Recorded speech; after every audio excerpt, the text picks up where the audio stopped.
Hi there, Robert Wolf here with Terra Firma Business and Financial Consultants. I'm an asset coach and a tax strategist. Welcome back to another video. As you know, if you're a subscriber of the video, what we tend to do is just random articles. We like to give a little commentation to various articles that are affecting us through what we consider our economic termites. And so taxes, inflation, different time issues, laws and regulations, and debt. Those are the major economic termites that we like to talk about and just commentate, like I said, about articles that are being written and just try to understand some of the rhetoric that's being displayed out there that affects us as small business owners. If you haven't subscribed already, please feel free to go down, hit the subscription button, go ahead and hit the little gray bell so that way you get notified as we do new videos and you can take a look at that. If any of the content you like, please give us a thumbs up. It's very helpful. And of course, add any comments, questions, concerns that you may have that allow us to help build out the community, help other people, other business owners, because they may be having the same questions or concerns that you have. And so especially if it has to do with some sort of content that we can create or information that we can provide to the group as a whole. So anyways, and don't be shy to share this channel, okay? So this channel, and I'm very open and very direct with my commentation. I will share some emotion, I will share some frustrations, and I will share some happiness and joys about what's going on in it as well. And this is all information to help you as a small business owner continue to grow your business, your cash flow, and get rewarded for, quite honestly, your sacrifice and hard work. So, all right, let me go ahead and minimize my screen because the last thing you want to do is see me talking the whole time, and let's go through this next article.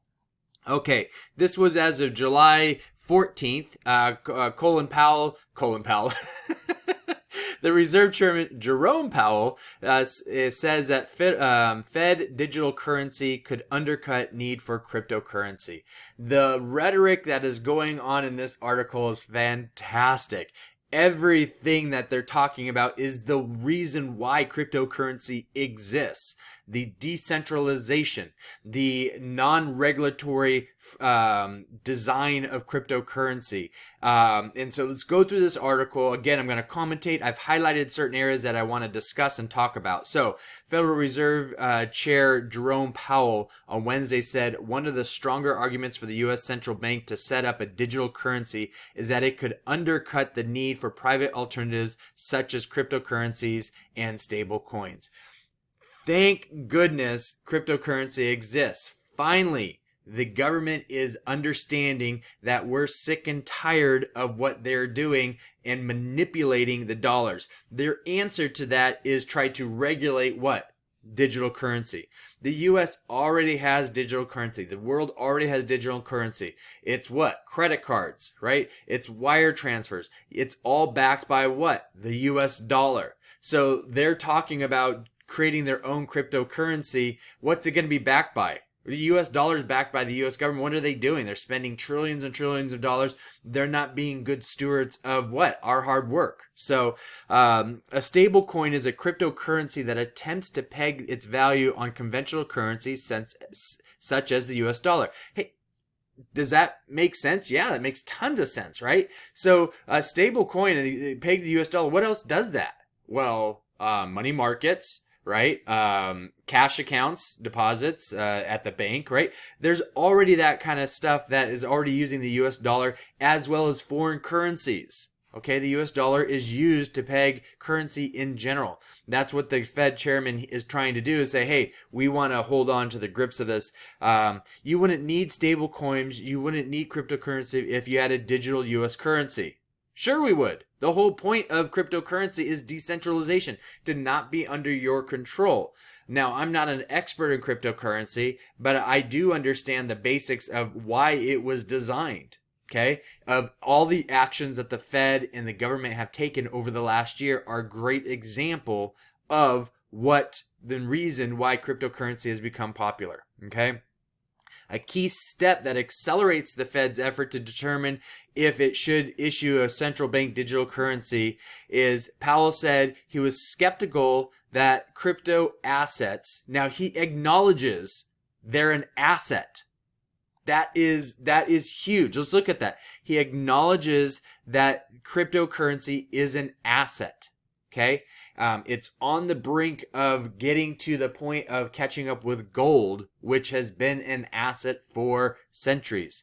Would become a main payment vehicle in the United States, but said stable coins might gain more traction. He said more regulation is needed before stable coins could take on a bigger role in the financial systems. Of course he would say that, right?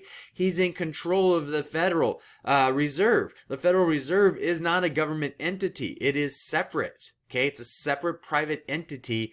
Yes, it works in conjunction with the U.S. government, but the whole point of crypto assets, yes, it may become a main payment vehicle as it develops, as companies go out and develop it. Visa, MasterCard, they never existed until what? Until using credit cards became more mainstream. PayPal. Right? You can go down the list, Zelle, you can go down the list of all these different payment structures, that payment vehicles that became more mainstream. Why? Because someone created it, someone developed it, and it became more and more popular as an ease of use. So they're trying to get ahead of the game here. And what are they saying? More regulation is needed. No, that's the point of cryptocurrency, is deregulation. Okay, that's why the U.S. government, China, and these other big, large these large countries are trying to ban cryptocurrency, is because they can't what? Regulate it. So of course they're going to say this is not good. Of course they're going to create the fear and the uncertainty. And that's exactly what they have done. They are manipulating the cryptocurrency markets right now by saying what they're saying. And truth be told, there are certain people that are in cryptocurrency who probably shouldn't be, right? It is an asset, and it needs to be. If you're going to go into cryptocurrency, and this is not financial advice, this is just common sense. If you're going to go to any asset you don't understand, you shouldn't be going into it. That includes stocks, bonds, mutual funds, ETFs. That includes options, real estate. That includes going into business. If you don't understand something, in an asset, you should not be going into it. You should do your research. You should do your education. And then once you feel comfortable and you have a good grasp of it, still doesn't mean that it's guaranteed to not create risk. It still has a risk towards it. But like the government always tries to do, they want to protect us from all this risk and stuff. Rather than create education, they want to create regularization. Okay, they want to regulate everything. We have a pretty strong regulatory framework around bank deposits. Duh. Right? Duh. Of course you do. That's what the Federal Reserve is supposed to be. That's why our current situation has been successful until now. Okay? That doesn't exist currently for stablecoins. It does, but you don't have regulation towards it, so therefore you're saying it does not have a framework. Okay, the point of it is decentralization, is not to be regulated. And if they're going to be a significant part of payment universe, which we don't think crypto assets will be, but stable coins might be. Okay, stable coins are part of crypto, by the way. Then we need an appropriate regulatory framework so you can control it. Again, it's the exact reason why cryptocurrencies exist, why Bitcoin was created, why blockchain technology exists. Okay, it's changing. People were skeptical of what? The calculator, right? Everyone wanted to use the abacus, and then the calculator came up, and then computers and Excel. People were skeptical of that, and then so on and so forth. What you're unsure of, you're skeptical of. But if you think about it from a regulatory perspective, a government perspective, they have to have control.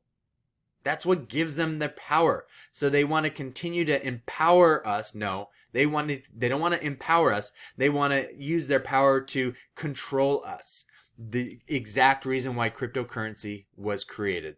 Fed officials may face intense debate as they figure out whether to move forward with a digital version of the dollar, which notice of the dollar, right? Before we get carried away with the novelty. So look at the terms, the novelty. It's not a novelty, right? It's 1.6 trillion is a cryptocurrency valuation of all cryptocurrencies. That entire asset class combined is $1.6 trillion. That is not a novelty. I am sorry. Okay, we are beyond that. Bitcoin has a valuation of over $600 billion. Okay, we are beyond novelty. This is why the Fed is saying what they're saying, is because it's not a novelty. It's reality. They're scared. They've got fear. They're losing control. And I'm just not talking about the US. I'm talking about all first world countries. China, Russia, the US, countries in Europe, Canada. They're all trying to figure out how to control this. Okay. And Powell reiterates that if the Fed were to move forward with developing a cryptocurrency for the US government, it would consult Congress and the public. Well, duh, you're supposed to. Okay. But what's that mean? We've seen how great Congress has done. The public has already spoken. Right? That's why cryptocurrency is what it is, right? It exists because the public has spoken. So you don't need to ask the public what they think. They've already told you. Okay? They're kind of sick and tired of your mismanagement, right? And sure, there are certain economic situations where the Fed and the control and regulatory aspects are important. Absolutely. I'm not talking about that. We're not talking about the existence of how the regulatory bodies exist right now. Okay? What we're talking about is the mismanagement of that. Okay? Writing checks $2 trillion, $4 trillion, adding $5 trillion to the U.S. debt in the last year is unconscionable. You're not listening to the public. We have spoken, but yet you don't care. You just don't care. And so as a small business owner, how does this affect you and I? Well, significantly. Significantly. Laws and regulations, what the governing bodies decide to do, affect us as small business owners. The inflation, the Fed goal is 2%. If you watch some of our other videos on inflation, its goal is to devalue the currency. That's what inflation is. It's the changing of what? It's the changing of your spending power. So in 36 years, goal of 2% inflation, in 36 years, that means your dollar is now worth 50 cents. Okay? In another 36 years, so that's 72 years, that 50 cents is now worth 25 cents. Okay? So, yeah, your spending power is decreasing. So what's happening to taxes? They're going up as well. So they're all interrelated. In cryptocurrency, again, you got to do your research. You got to do your education before you dive into something like that with any decision. Again, like stocks, bonds, mutual funds, ETFs, options, real estate, business, whatever the case may be, as any asset class, you need to, even gold, you need to do your research and figure out, is this a good fit for you? Okay? And then you can make that decision. What the Fed's saying is that they want to help you make that decision, like with everything else, right? So anyways, so hopefully, again, if you like this, go ahead and hit the the thumbs up. Add a comment. We'd love to hear you guys' comments, good, bad, indifferent, whatever. Go ahead and add. If you have questions, add that to it as well. Feel free to share this video. And again, subscribe if you haven't already subscribed. So thanks so much for your time. Robert Wolf with Terra Firma Business and Financial Consultants.